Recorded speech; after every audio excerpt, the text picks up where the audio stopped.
మత్తయి సువార్త 7వ అధ్యాయము 7వ వచనం. అడుగుడి మీకు ఇయ్యబడును, వెదకుడి మీకు దొరకును. చిన్న మాట ప్రార్థన చేసుకుందాం. ప్రేమ కలిగిన మా మహాపరిశుద్ధ తండ్రి, నీకు స్తోత్రాలు.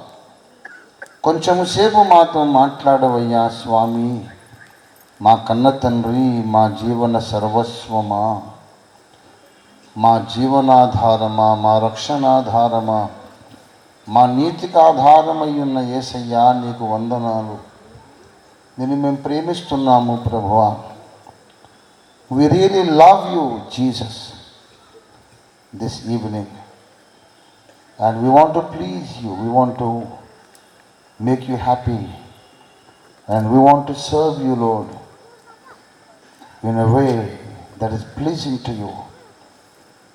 We want to satisfy you with our ministry and worship and obedience. మేము ఎలాగో నిన్ను సంతోషపెట్టగలమో ఈ రాత్రి మాతో మాట్లాడి మాకు నేర్పించమని యేసు పరిశుద్ధ నామంలో స్తుతించి ప్రార్థిస్తున్నాము తండ్రి. ఆమేన్. ప్రభునందు నాకు అత్యంత ప్రియులారా, చాలా చాలా చాలా క్లుప్తంగా నేను మాట్లాడబోతున్నాను గనుక శ్రద్ధగా మీరు వినడం చాలా అవసరం. చదవబడిన లేఖన భాగము మనలో ఏ ఒక్కరికి కూడా అపరిచితము కాదు, అందరికీ సుపరిచితమే. అడుగుడి మీకు ఇయ్యబడును అన్న మాట బైబిల్లో ఉన్నదని తెలియని క్రైస్తవుడు ఎవరు చెప్పండి? అందరికీ తెలుసు. అయితే అందులోని గూఢార్థం ఏమిటో ఇవాళ మనతో మాట్లాడి మనకు నేర్పించాలని పరిశుద్ధాత్మ దేవుడు అనుకున్నాడు. 21వ కీర్తన చదువుమని ప్రభువు నడిపిస్తే నేను దిగగానే అదే ప్రసంగం చేశా. మళ్ళీ ఏంటి ప్రభువా, నాకు ఇంకో ప్రసంగం రాదనుకుంటారు కదా అని లోపల ప్రార్థన చేశా. నోరు మూసుకొని నేను చెప్పిన పని చేయమన్నాడు ఆయన. నువ్వు ఎదురు మాట్లాడకు, అది చదివి నువ్వు ఎటెళ్ళిపోవాలో నేను చెప్తాను అన్నాడు.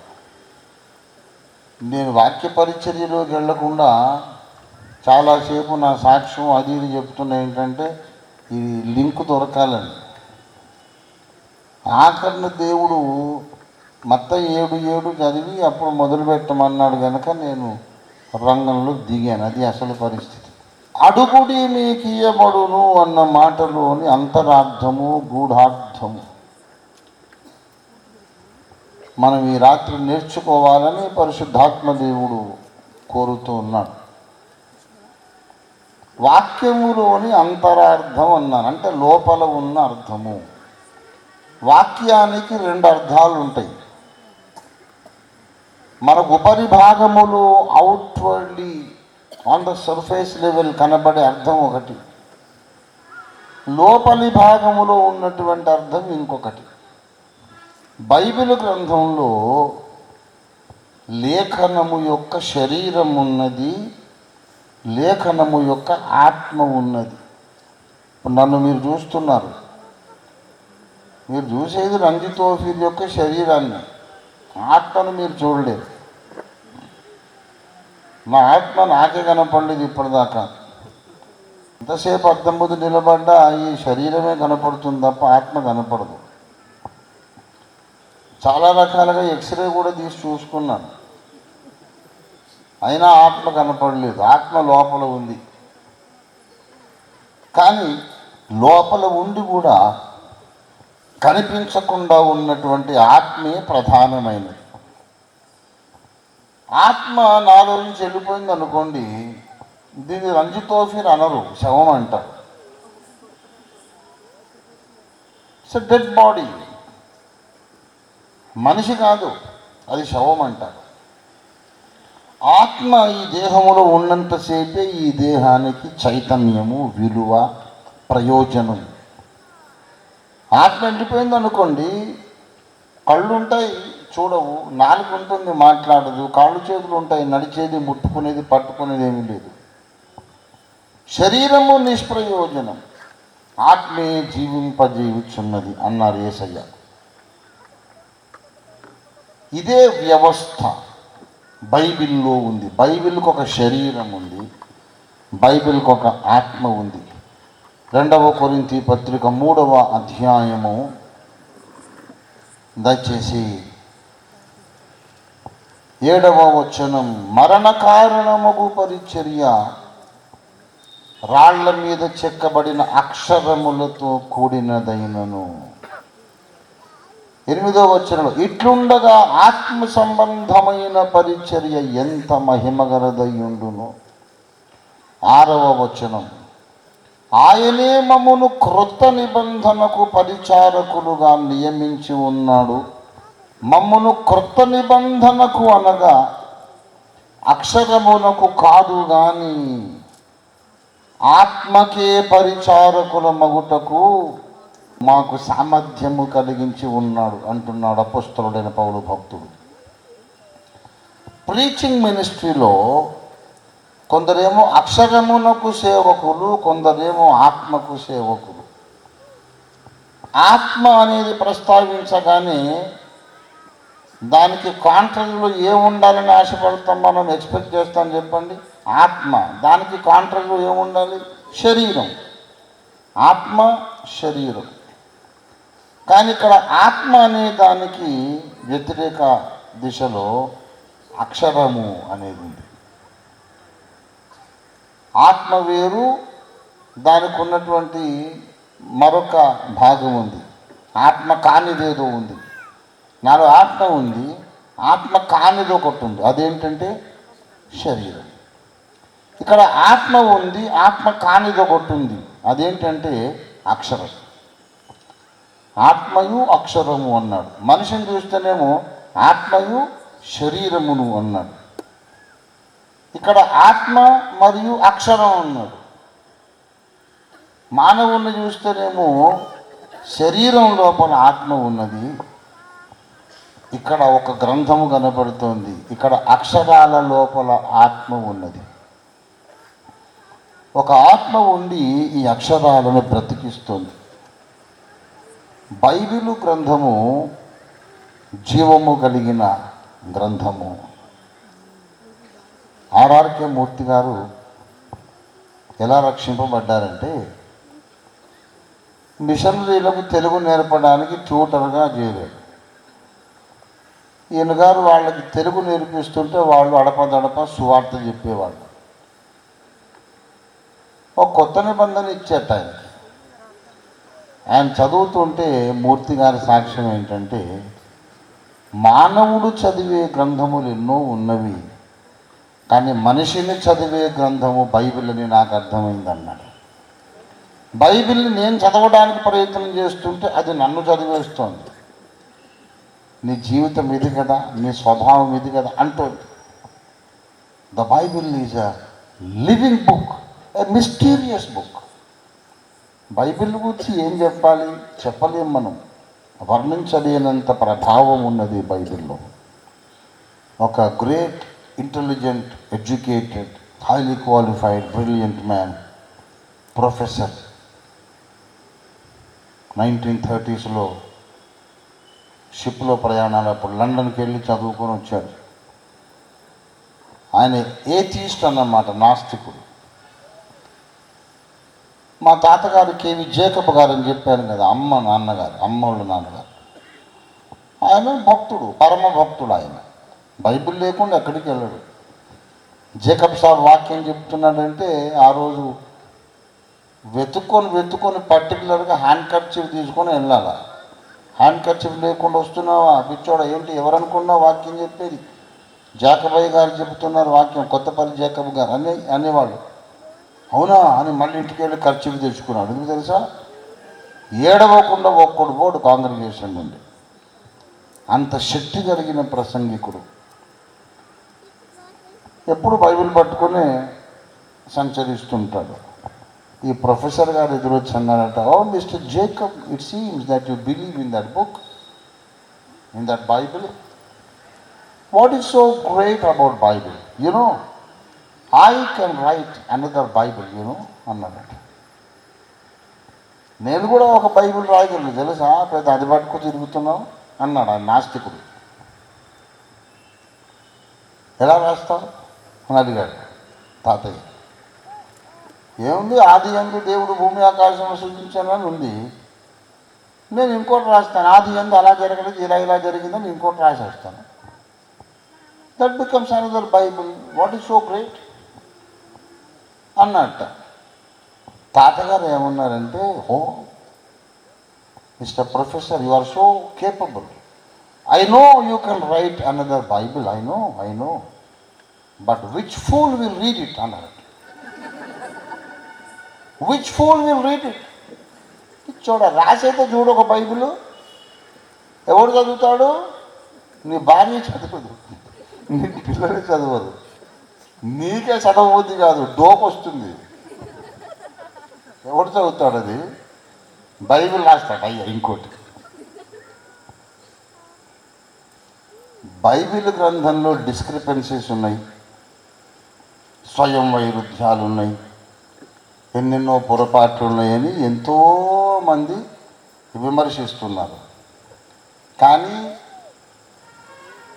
మార్టిన్ లూథర్ జర్మనీలో మొట్టమొదట రోమా పత్రికలోని కొన్ని భాగాలను ప్రింట్ చేసి ప్రజల్లోకి విడుదల చేసిన ఆ రోజు మొదలుకొని 2015 వరకు ప్రతి సంవత్సరము ప్రింట్ అయిన గ్రంథాలు ప్రపంచంలో ఎన్ని అమ్ముడుపోతున్నాయో స్టాటిస్టిక్స్ ఉన్నాయి. అప్పటి నుండి ఇప్పటి వరకు 500 సంవత్సరాలు always the largest selling book is the Holi Bible. ప్రతి సంవత్సరం కూడా బైబిలే అత్యధికంగా అమ్ముడయ్యే గ్రంథం. కోట్ల మంది బ్రతుకులను మార్చి, బైబిల్లో తప్పులు ఉన్నాయంటాడు ఒకడు, కానీ ఎందరో త్రాగుబోతులను బైబిల్ మార్చింది. వ్యభిచారులను, నరహంతకులను, కిరాయి హంతకులను బైబిల్ మార్చేసి సాత్వికులుగా, పరిశుద్ధులుగా, సమాజానికి పనికొచ్చేవారుగా మార్చింది. ఎందుకో తెలుసా? బైబిల్లోని అక్షరాలలో ఒక ఆత్మ ఉన్నది. నన్ను చూస్తున్నారు, మీకు తెలియకుండా, మీకు కనపడకుండా నాలో ఏదో మీకు తెలియదు ఒకటి ఉంది, ఆత్మ. అలాగే బైబిల్ను మనం చూస్తున్నాం, ఇందులో ఎవరికీ తెలియకుండా ఒక ఆత్మ దాగి ఉంది. ఆ ఆత్మను గూర్చి ప్రకటన గ్రంథం 19వ అధ్యాయం 10వ వచనంలో పరిశుద్ధాత్మ దేవుడు వ్రాయించాడు. యోహానుకు పద్మసు లంకలో దర్శనాలన్నీ చూపుతున్నటువంటి దేవదూతకు ఈ ప్రియ శిష్యుడైనటువంటి యోహాను, యేసయ్య శిష్యుడైన యోహాను సాగిలపడ్డాడు నమస్కారం చేయటానికి. అప్పుడు ఆ దేవదూత గారు అన్నారు, వద్దు సుమి, నా కాళ్ళకు మొక్కొద్దు, నేను నీతో సహదాసుడను. యేసును గూర్చి సాక్ష్యం ఇచ్చుచున్న నీ సహోదరులతో నేను సహదాసుడను. దేవునికే నమస్కారము చెయ్యము అని ఒక మాట అన్నాడు. ఆఖరణ యేసును గూర్చిన సాక్ష్యము ప్రవచన సారము అన్నాడా? ఫుట్ నోట్లో కింద చూడండి, మూల భాషలో ఏమున్నదంటే, యేసును గూర్చిన సాక్ష్యము ప్రవచన ఆత్మయై ఉన్నది. The testimony of Jesus Christ is the spirit of prophecy. Prophecy అంటే ప్రవచన వాక్యము అన్నమాట. ఈ లేఖనాల లోపల ఉన్న ఆత్మ యేసును గూర్చిన సాక్ష్యం. ఆది కాండం నుండి ప్రకటన దాకా ప్రతి గ్రంథములోనూ క్రీస్తును గూర్చిన సాక్ష్యం ఉన్నది. ఏ గ్రంథానికి ఆ గ్రంథానికి యేసును గూర్చిన ఒక సాక్ష్యం ఉన్నది కనుక దానిని థియోలాజికల్గా ఏమంటారంటే క్రిస్టాలజీ అంటారు. బయాలజీ, జువాలజీ, జియాలజీ, ఆస్ట్రాలజీ ఇలాగా ఉన్నట్టు శాస్త్రాలు ఉన్నట్టు థియాలజీ, వేదాంత శాస్త్రము, దేవుని గూర్చిన విజ్ఞాన శాస్త్రం థియాలజీ. థియో, డియో, దివ, ఇవన్నీ ఒకటే పదం అన్నమాట. Latin, Greek and Sanskrit.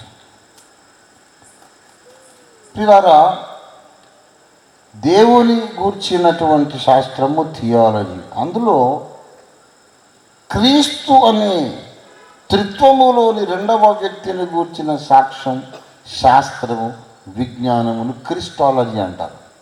66 గ్రంథాలకు ఒక్కో క్రిస్టాలజీ ఉంటుంది.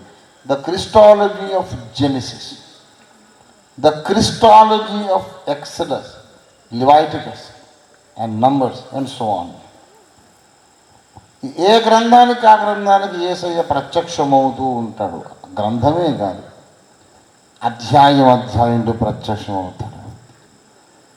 ఆ ప్రత్యక్షతలోకి పోయేసరికి శతకోటి నక్షత్రాలు జిగేల్మని మన కళ్ళ ముందు మెరిసినట్టు అనుభూతి కలుగుతుంది. అయ్య బాబోయ్, ఇంత గొప్ప దేవుడా, నన్ను కుమారుడా కుమార్తె అని పిలిచాడు, ఎత్తుకున్నాడు, హత్తుకున్నాడు, ముద్దు పెట్టుకున్నాడు అని గుండెలు అవిసిపోతాయి ఆశ్చర్యంతో. The spirit of Bible is the testimony of Jesus Christ. సరే, ఆ పాయింట్ అలా వదిలేద్దాం. మానవ శరీరం లోపల ఆత్మ ఉన్నట్టు బైబిల్ శరీరము లోపల ఒక ఆత్మ ఉన్నది అనే పాయింట్ మనం కన్విన్స్ అయ్యాం కదా. ఇప్పుడు ఇంకొక విషయం చెబుతున్నా.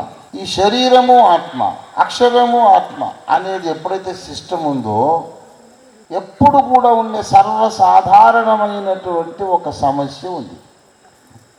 అదేమిటో గలతీ పత్రిక 5వ అధ్యాయం 17వ వచనంలో చెప్పబడింది. శరీరము ఆత్మకును, ఆత్మ శరీరమునకును వ్యతిరేకముగా అపేక్షించును, విరోధముగా అపేక్షించును. కనుక ఇవి ఒకదానికొకటి వ్యతిరేకముగా ఉన్నది. నాతో పాటు అందరూ వల్లించాలి. శరీరము ఆత్మకును, ఆత్మ శరీరమునకును విరోధముగా అపేక్షించును. ఇవి ఒకదానికొకటి వ్యతిరేకముగా ఉన్నవి. ప్రియులారా, ఆత్మకు శరీరం వ్యతిరేకం, శరీరం ఆత్మకు వ్యతిరేకం. ఇది మానవ శరీరంలోని పరిస్థితి. గ్రంథములో పరిస్థితి చూస్తే శరీరం ప్లేస్లో ఏముంది? ఇక్కడ అక్షరం.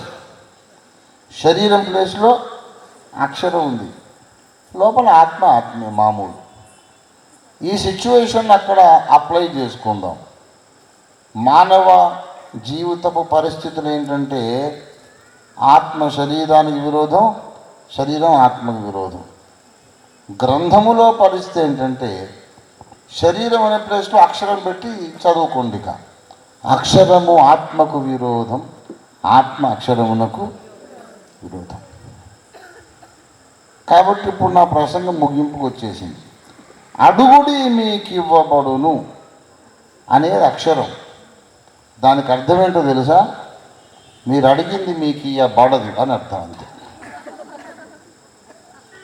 చాలామంది విశ్వాసులు పెద్ద క్రైసిస్లో ఉన్నారు.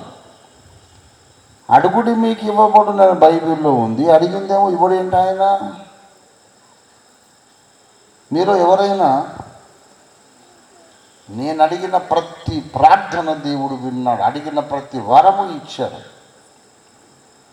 నేను అడిగింది ఏది ఆయన ఒక్కనాటికి నా జీవితం అంతట్లో ఎప్పుడు కూడా కాదనలేదు.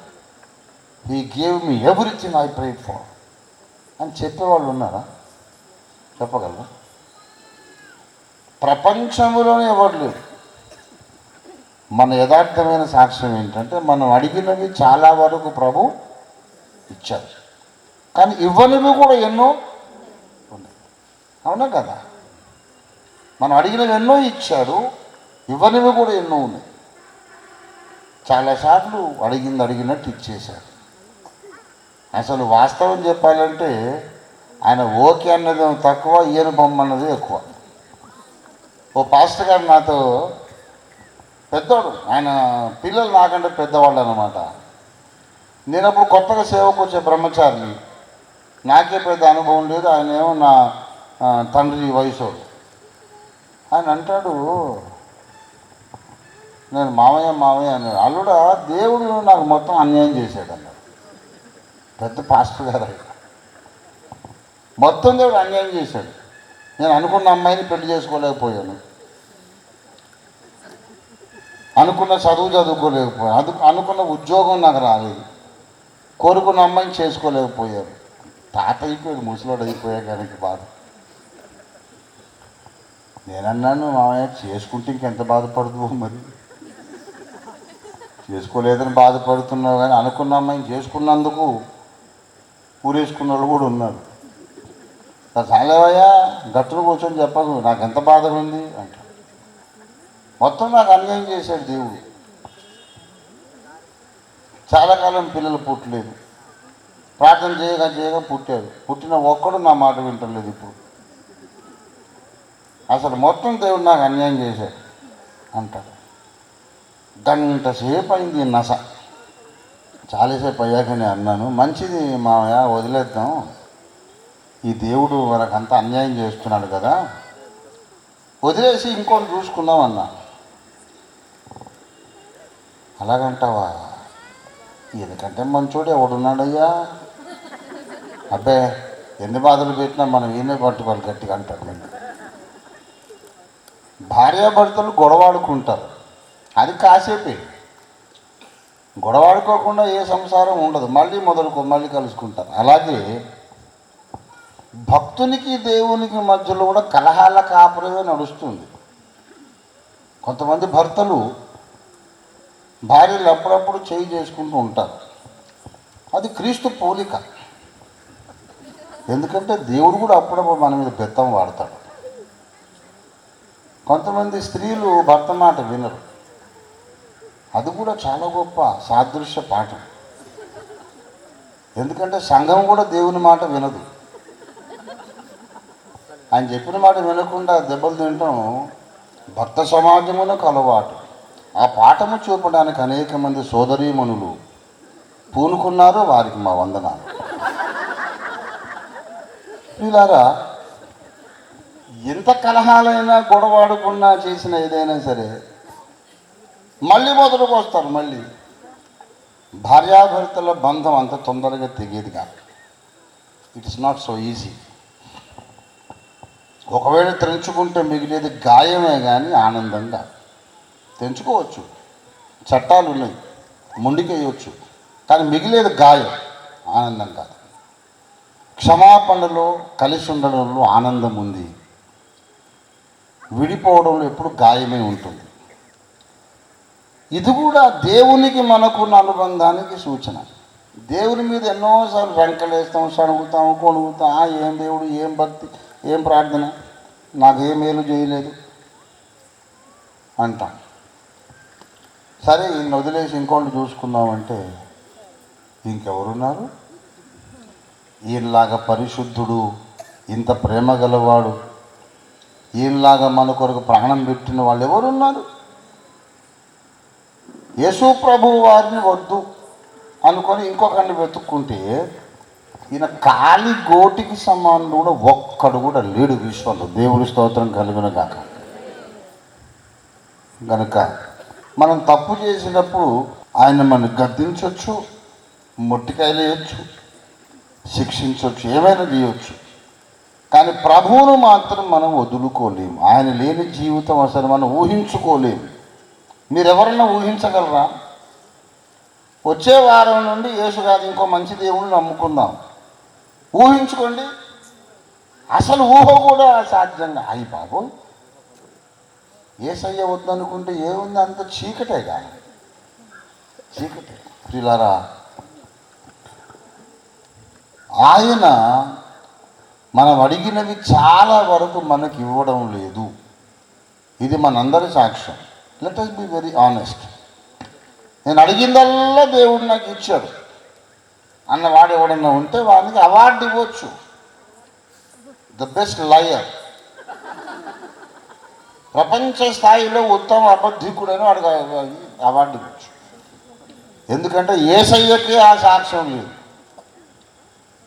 ఒక సందర్భంలో యేసయ్య అడిగింది కూడా తండ్రి ఏం దేవుడు ఇవ్వలేదు. నీ చిత్తమైతే ఈ గిన్నె నా దగ్గర నుండి తొలగిపోనిమ్ము అని అంటే తండ్రి ఏం దేవుడు అప్రసన్నంగా ముఖం పెట్టుకున్నాడు. యేసయ్య అటు చూసేసరికి తండ్రి ముఖంలో సంతోషం లేదు. సర్లే తండ్రి ముఖం అట్లా పెట్టుకోకు, నీ చిత్తమేలే, నా చిత్తము కాదు, నీ చిత్తమే జరుగును కాక అన్నాడు. At least once God the Father did not listen to the prayer of God the Son. దేవుని కుమారుడే ఒక్క సందర్భంలో కాదనిపించుకున్నాడు. ఇక మనం 100% అడిగినవన్నీ ఇచ్చేసాడు. అడిగినవన్నీ ఇచ్చి ఇలా ఎందుకుంటాం? మనం అడిగినవి ఎన్నో ఇవ్వలేదు. ఫర్ ఎగ్జాంపుల్ దిగిన కాడ నుంచి ప్రార్థన చేస్తున్నాం, దగ్గు తక్కువ కావాలి ఇవ్వలేదు. అయితే ప్రతికూల సమయములో అంజూరపు పండ్ల కాలము కానప్పుడు అంజూరపు పండు ఆయన ఆశించాడని ఉదయం వాక్యం చెప్పాను నేను. అనుకూలము కానప్పుడు ఈ మీటింగ్లో జరిగినవి వాక్యం అనేది బయలుదేరింది. అదే దేవునికి మహిమ, దేవునికి స్తోత్రం కలుగునుగాక. దేవుని బిడ్డలారా, ఇంతకు సందేశం ఏంటంటే ఆత్మకు శరీరానికి ఎప్పుడు చుక్కెదురు, వ్యతిరేకం కదా. అలాగే బైబిల్లో పైన ఉన్న భావానికి లోపల ఉన్న భావానికి ఎప్పుడు వ్యతిరేకం. అందులో ఒకటి ఏంటంటే అడుగుడి మీకు ఇవ్వబడును అంటే అడుగుడి మీకు ఇవ్వబడదని అర్థం.